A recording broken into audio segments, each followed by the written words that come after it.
Welcome to the Fiscal Physical Podcast.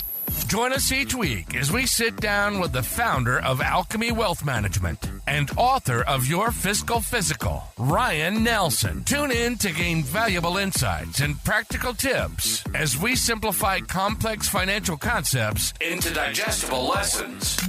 From budgeting to retirement planning, this podcast is your go-to resource for mastering financial literacy. Welcome back, everybody, to this week's episode of the Fiscal Physical Podcast. My name is Aaron, and I am your host on this financial journey. I hope you guys have been listening on the different platforms. I know that we've really enjoyed your feedback, and we enjoy sharing the information, hopefully get everybody a bit more fiscally fit.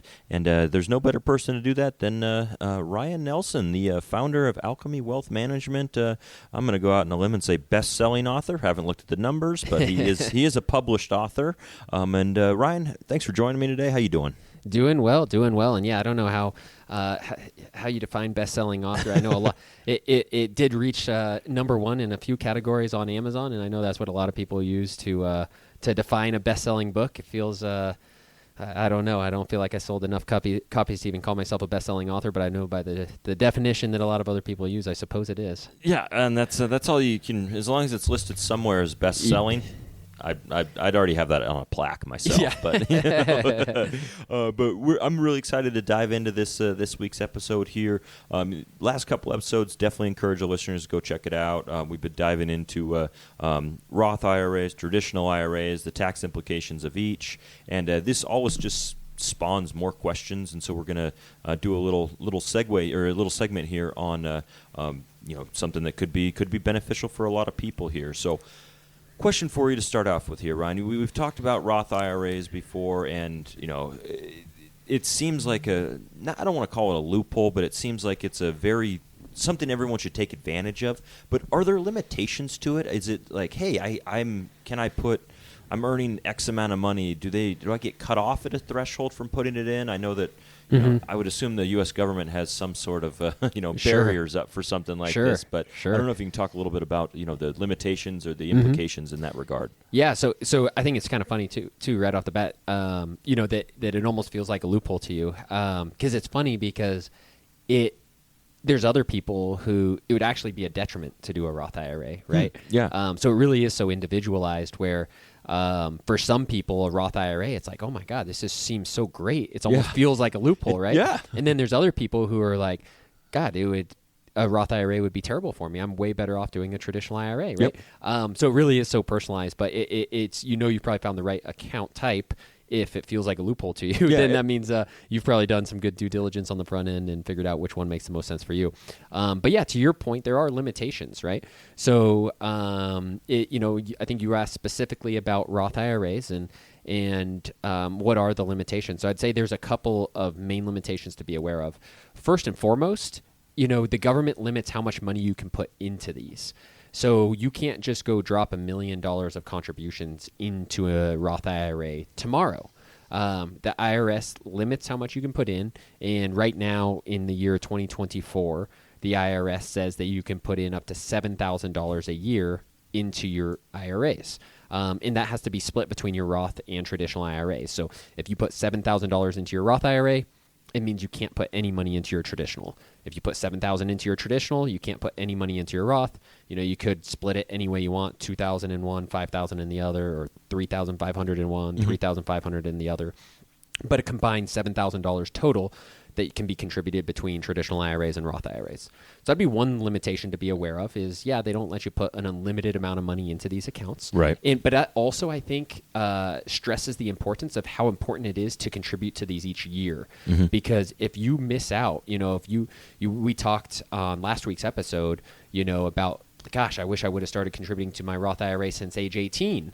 Well, you've just missed that opportunity. You can't go back in time and put in, to Aaron's Roth in year, or whatever year it'd be, but age 18, right. Age 19, age 20, right? So, if you think about that in the future, it is important to try to max out your Roth every year, because if you have an influx of money in the future, you can't ever go back and put this money back in the past. So you want to try to make it a priority to contribute to these accounts oftentimes each year.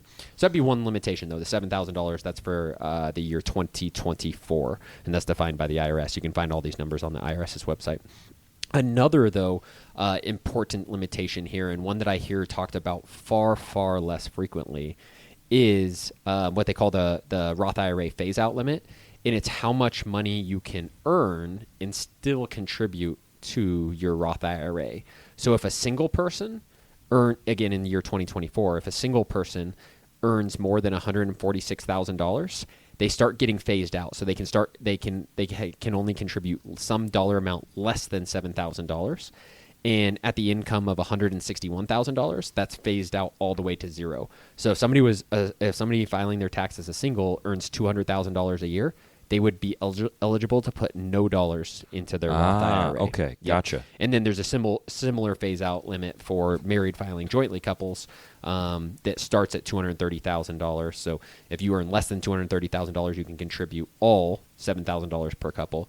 And then that phases out at $240,000. So if the couple earns more than $240,000, they could effectively contribute no dollars into either of their Roth IRAs. That's good information to know, because that, I don't want to say closes the loophole that I thought of, but it also kind of, at least there are some limitations, so you don't have, particularly, I'm just throwing millionaires or billionaires contributing to that, taking advantage of something that, I don't know if it was specifically designed for them or because to contribute $7,000 a year is pretty doable, I would say, for most couples or individual who's making, we'd use a number 50,000 before, making 70,000, be able to contribute $10,000 or $7,000 to your account.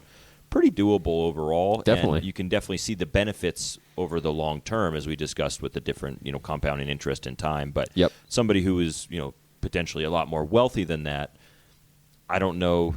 I don't think it was really designed for that person specifically.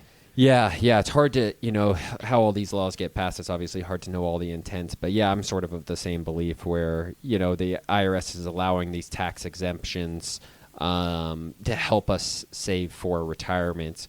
If somebody's earning $10 million a year, do they need help from the IRS to save for retirement? I don't know, right? But it certainly seems like if you look at the way look at the way these numbers pencil out, it does certainly. I think you're right. It does seem to be. It does seem to appear that this is primarily geared at helping sort of middle America save for retirement. Absolutely. Interesting. That is, and I guess in this podcast episode, like to be able to teach people about like how they can best manage their Roth and how they can use it.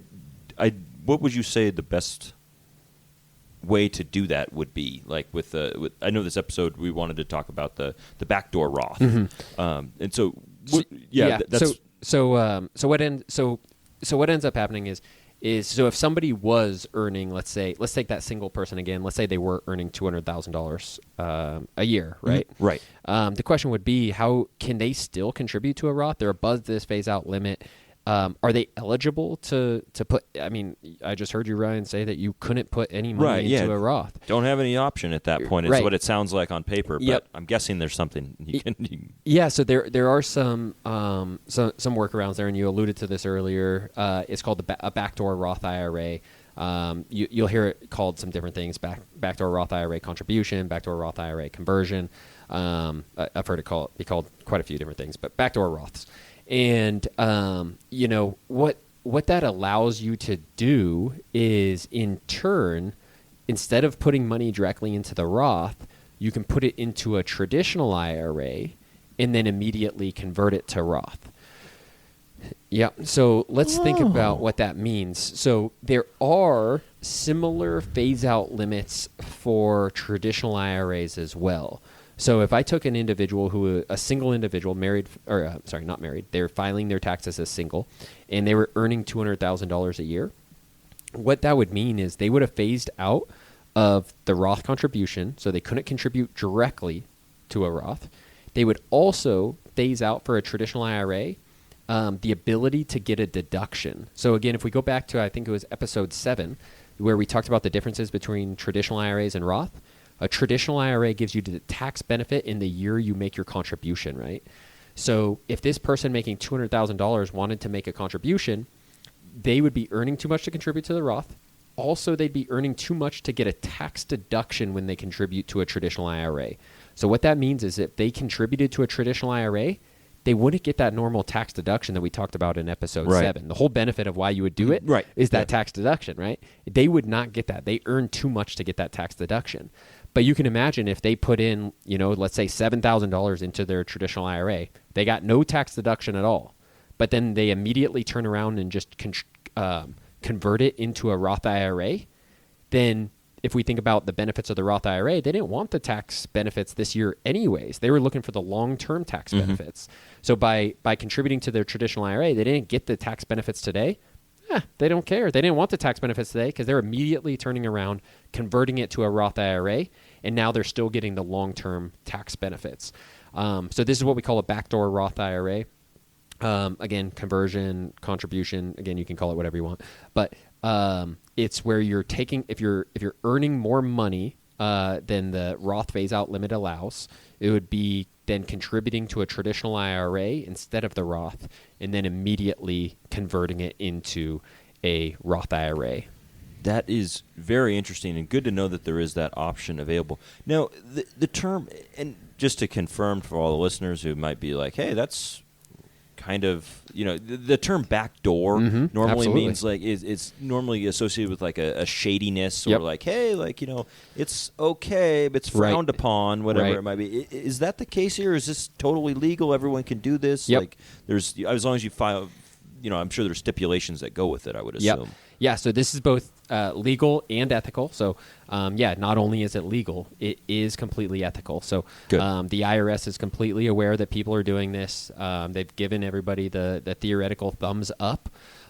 There is talk of potential legislation that would remove this in the future.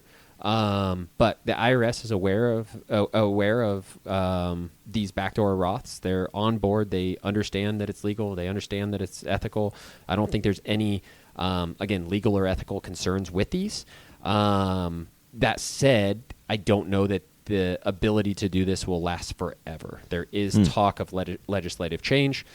When that could get passed, how it could get passed, who knows, right? But as of today, at this recording, absolutely. It's kind of, I almost wish they weren't called backdoor Roths because, again, I think you're absolutely right. Most people do have that sort of first impression like, ooh, what's going on here? Is he doing something in the gray area? Yeah. No, this is not in the gray area. This is completely ethical. That's excellent, and that's a great opportunity, I feel like, for people to, because sometimes people might just see that limitation and be like, oh, I'm over that threshold, I can't contribute to this, like, and you're like, oh, actually we have an option available for you that will be very beneficial for that individual or couple. Yep. Yeah, I see all the time, those limitations throw people off all the time. So it might be that $200,000 income earner. Two things happen. One, they may not be aware of that income at all, so they're just contributing directly to their Roth. Well, that's not ethical. That is, the IRS is not okay. The threshold, you're over the threshold. You can't contribute dollars directly to the IRS, or directly to the Roth IRA. But sometimes people will just be ignorant of the fact that there is a threshold there. Maybe they've been doing a Roth for the last 5-10 years. All of a sudden, their income starts creeping up. They get over this threshold. They didn't even know there was a threshold, right? And so you see people contributing to the Roth when they're not eligible. That's a concern for sure. And again, that just goes back to one of those things. We don't know what we don't know. So it's really hard to educate you. If you don't know there's a threshold, it's hard to go Google what the threshold is when you didn't even know there was a threshold. You would never think to look that up, right? And so again, that's maybe a shout out for working with a good tax professional or a good financial advisor, just to make sure you're aware of some of those things. But I see that all the time. The other thing I see a lot of times is maybe that person does cross the threshold. They've heard of the threshold. They look up the threshold. They see, okay, I'm making $200,000. Yes, I am above the threshold. I have to stop contributing to my Roth, which isn't always the case. Now, these can get a little bit complex. So I do recommend somebody, if you're going to do it yourself, you better go do a lot of due diligence before you start doing backdoor Roth IRAs, or you better hire somebody that knows what they're talking about, because you can get into a mess. I don't want to dive too deep into it, but it's called the pro rata rule. And it's where you have where you have like tax deferred dollars commingled with non-tax deferred dollars. and that can become an accounting nightmare.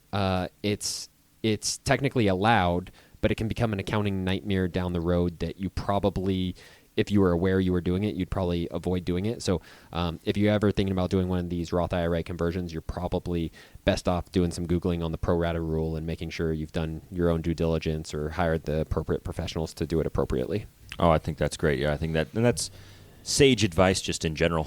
Definitely. Before you really do anything with your finances, either do the research to make sure that you're up to speed on everything that the consequences that can come with them, or make sure you hire somebody who does that full time. Definitely. And that's, everyone should manage their finances, but not everybody has time to manage them, and so make sure that, but they need to get managed in some sort of way, and the best way to do that is make sure you're comfortable with the person who's managing your finances, or if it's yourself, whatever it might be. But that was awesome, Ryan. A little backdoor Roth for all those individuals out there. Definitely take a look at your situation. Potentially, it could be something you take advantage of and might work best for you, or not. We'll see how it goes. Yeah. So if you're one of those people that are over that threshold and still contributing to a Roth, you might want to do some research. Or if you're one of those people that's over the threshold and not contributing to a Roth because you thought you couldn't, again, might want to do a little more research. I like it. We'll be right back. Share some personal stuff and hang tight with us.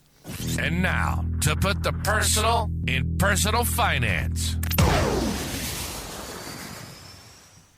Welcome back to the Fiscal Physical podcast here. And Ryan, I enjoy trivia myself, and I wanted to find something that went with the financial nature of this podcast here. So, if without further ado, I'm going to ask you a question in regards to Roths, and what is the largest amount currently in a Roth IRA? Like, what is somebody's account?